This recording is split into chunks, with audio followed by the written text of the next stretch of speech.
Hi guys, this is Krishna. നിങ്ങൾക്ക് നടുവേദനയുണ്ടോ അല്ലെങ്കിൽ apps workout ചെയ്ത ശേഷം ബാക്ക് പെയിൻ ഫീൽ ചെയ്യാറുണ്ടോ? എന്നാൽ നിങ്ങളിതാ ഞാൻ പറയുന്ന ഈ സ്ട്രെച്ചസ് ചെയ്താൽ മതി. ഈ രണ്ടിനും കൂടി ഈ സ്ട്രെച്ച് ചെയ്താൽ നിങ്ങൾക്ക് നല്ല റിലീഫ് കിട്ടുന്നതായിരിക്കും. ആദ്യം തന്നെ ഞാൻ ചെയ്യാൻ പോകുന്നത് കോബ്ര സ്ട്രെച്ച്. അത്യാവശ്യം യോഗയൊക്കെ അറിയുന്നവർക്ക് ഈ സ്ട്രെച്ച് അറിയായിരിക്കും. ഭുജംഗാസന എന്ന് പറയും. ഇത് ചെയ്യുമ്പോൾ ശ്രദ്ധിക്കേണ്ട കാര്യം, നിങ്ങൾ കൈകൾ ചെസ്റ്റിനോട് ചേർത്ത് വെച്ച് കൈമുട്ടുകളും ചേർത്ത് വെച്ച് പതിയെ ഇൻഹേൽ ചെയ്തുകൊണ്ട് മുകളിലേക്ക് ലിഫ്റ്റ് ചെയ്യേണ്ടതാണ്. അവിടെ നിങ്ങൾ ഹോൾഡ് ചെയ്ത് 10 സെക്കൻഡ് നിൽക്കാം. പരമാവധി സ്ട്രെച്ച് ഫീൽ ചെയ്ത് റിലാക്സ് ചെയ്ത് വേണം നിങ്ങൾ അവിടെ ഹോൾഡ് ചെയ്യാൻ വേണ്ടിയിട്ട്. 10 സെക്കൻഡ് കഴിഞ്ഞ് കഴിഞ്ഞാൽ നിങ്ങൾ പതിയെ എക്സേൽ ചെയ്ത് താഴേക്ക് സ്ലോലി റിലീസ് ചെയ്യേണ്ടതാണ്. ഇങ്ങനെ നിങ്ങൾ 3 തവണ 10 സെക്കൻഡ് ഹോൾഡ് ചെയ്ത് റിലാക്സ് ചെയ്ത് പതുക്കെ സ്ട്രെച്ച് ഫീൽ ചെയ്ത് ചെയ്യണം.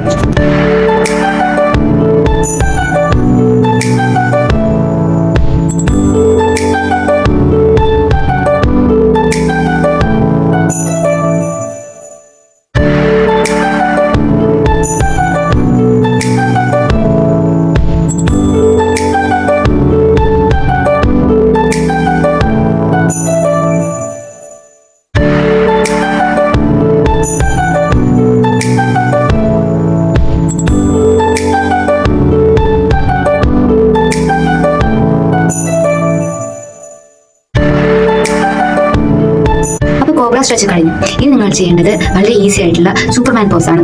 ഇതും അതുപോലെ തന്നെ കൈകൾ നീട്ടി വെച്ച് കാലുകളും പിറകോട്ടേക്ക് മടക്കാതെ നീട്ടി വെച്ച് പതിയെ ശ്വാസം എടുത്തുകൊണ്ട് കാലുകളും കൈകളും മുകളിലേക്ക് ലിഫ്റ്റ് ചെയ്ത് വെക്കാം.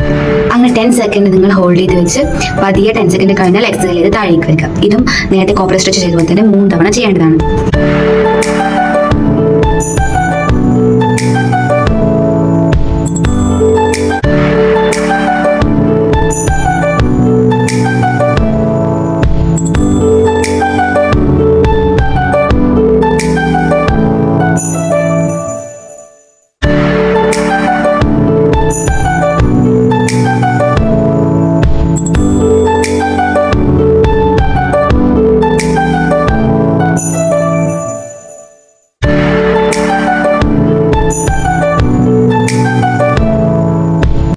മൂന്നാമത്തെ സ്ട്രെച്ച് വളരെ സിമ്പിളാണ്, എന്നാൽ ഭയങ്കര എഫക്റ്റീവുമാണ്.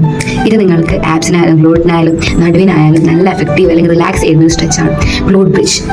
ഇതെങ്ങനെയാണ് ചെയ്യേണ്ടത് വെച്ചാൽ കൈകളെല്ലാം താഴെ കമഴ്ത്തി വെച്ച് കാൽമുട്ടുകൾ മടക്കി വെച്ച് പതിയെ നിങ്ങൾ ഇൻഹേൽ ചെയ്തുകൊണ്ട് നിങ്ങളുടെ ഹിപ്പ് ഭാഗം മുകളിലേക്ക് ലിഫ്റ്റ് ചെയ്യുക. മാക്സിമം നിങ്ങൾക്ക് എത്രമാത്രം ലിഫ്റ്റ് ചെയ്യാൻ പറ്റുന്നോ അത്രയും ലിഫ്റ്റ് ചെയ്യുക. അതിനുശേഷം നിങ്ങൾ നിങ്ങളുടെ വയർ ഭാഗം അല്ലെങ്കിൽ ആപ്സ് നന്നായി ടൈറ്റ് ചെയ്ത് ഗ്ലൂട്ട് സ്ക്വീസ് ചെയ്യുക. ഇത് അതുപോലെ തന്നെ 10 സെക്കൻഡ് ഹോൾഡ് ചെയ്ത് വെക്കുക. അതിനുശേഷം പതിയെ ശ്വാസം വിട്ട് താഴേക്ക് വരിക.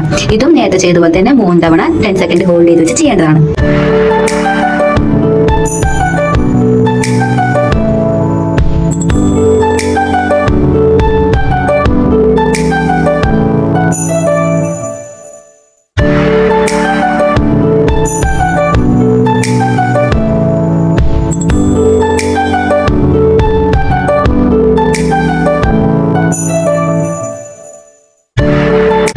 നിങ്ങൾ 3 സ്ട്രെച്ച് ചെയ്തില്ലേ, ഇനി അവസാനത്തെ സ്ട്രെച്ച്. ഇത് കാറ്റ് ആൻഡ് കൗ സ്ട്രെച്ച് എന്ന് പറയും. ഇതും നടുവിനും ആപ്സിനും വളരെ എഫക്റ്റീവാണ്. എസ്പെഷ്യലി നടുവേദനയുള്ളവർ ഇത് ദിവസവും ചെയ്താൽ നല്ല റിലാക്സ് ആയിരിക്കും നിങ്ങൾക്ക് കിട്ടാൻ പോകുന്നത്. അപ്പോൾ ഇത് നോർമലി നിങ്ങൾ മുട്ടുമടക്കി കൈകുത്തിയിരിക്കുക. അതിനുശേഷം നിങ്ങൾ ഫസ്റ്റ് കാറ്റ് പോസ് എന്ന് പറയുമ്പോൾ നിങ്ങൾ ലോവർ ബാക്ക് ചെറുതായിട്ട് ഇങ്ങനെ വളച്ച് തല മുകളിലേക്ക് ഉയർത്തി സ്ട്രെച്ച് ഫീൽ ചെയ്ത് നിൽക്കുക. അതിന് നിങ്ങൾ ശ്വാസം എടുത്ത് മുകളിലേക്ക് പോകുക. ഒരു 10 സെക്കൻഡ് ഹോൾഡ് ചെയ്ത ശേഷം പതിയെ നിങ്ങൾ തല താഴ്ത്തി ശ്വാസം വിട്ട് വയറ് ടൈറ്റ് ആക്കി വെച്ചിട്ട് വേണം ചെയ്യാൻ. നമ്മൾ ലോവർ ബാക്ക്, അതായത് ബാക്ക് ഭാഗം നന്നായിട്ട് ആർച്ച് ചെയ്യുക. ഇതും 10 സെക്കൻഡ് ഹോൾഡ് ചെയ്ത് തിരിച്ച് പതിയെ റിലാക്സ് ചെയ്ത് കാറ്റ് പോസ്റ്ററിലേക്ക് പോകുക. അങ്ങനെ കാറ്റ് ആൻഡ് കൗ പോസ്റ്റ് മാറി 10 സെക്കൻഡ് ഹോൾഡ് ചെയ്ത് 3 തവണ ചെയ്യുക. ഇത്രയും സ്ട്രെച്ച് നിങ്ങൾ ചെയ്യുമ്പോൾ തന്നെ നിങ്ങൾക്ക് നല്ല റിലാക്സ് അല്ലെങ്കിൽ നല്ല റിസൾട്ട് കിട്ടുന്നതായിട്ട് കാണാൻ പറ്റും. അപ്പോൾ മറക്കാൻ പാടില്ല, നിങ്ങൾ ഇതൊക്കെ ചെയ്യുക. നിങ്ങൾക്ക് ബാക്ക് പെയിനോ അല്ലെങ്കിൽ ആപ്സ് വർക്കൗട്ട് ചെയ്ത ശേഷം ആപ്സിന് റിലാക്സ് ചെയ്യാൻ അല്ലെങ്കിൽ മസിൽ സോർനെസ് കുറയ്ക്കണം എന്നുണ്ടെങ്കിൽ ഈ സ്ട്രെച്ചസ് ചെയ്താൽ മതി.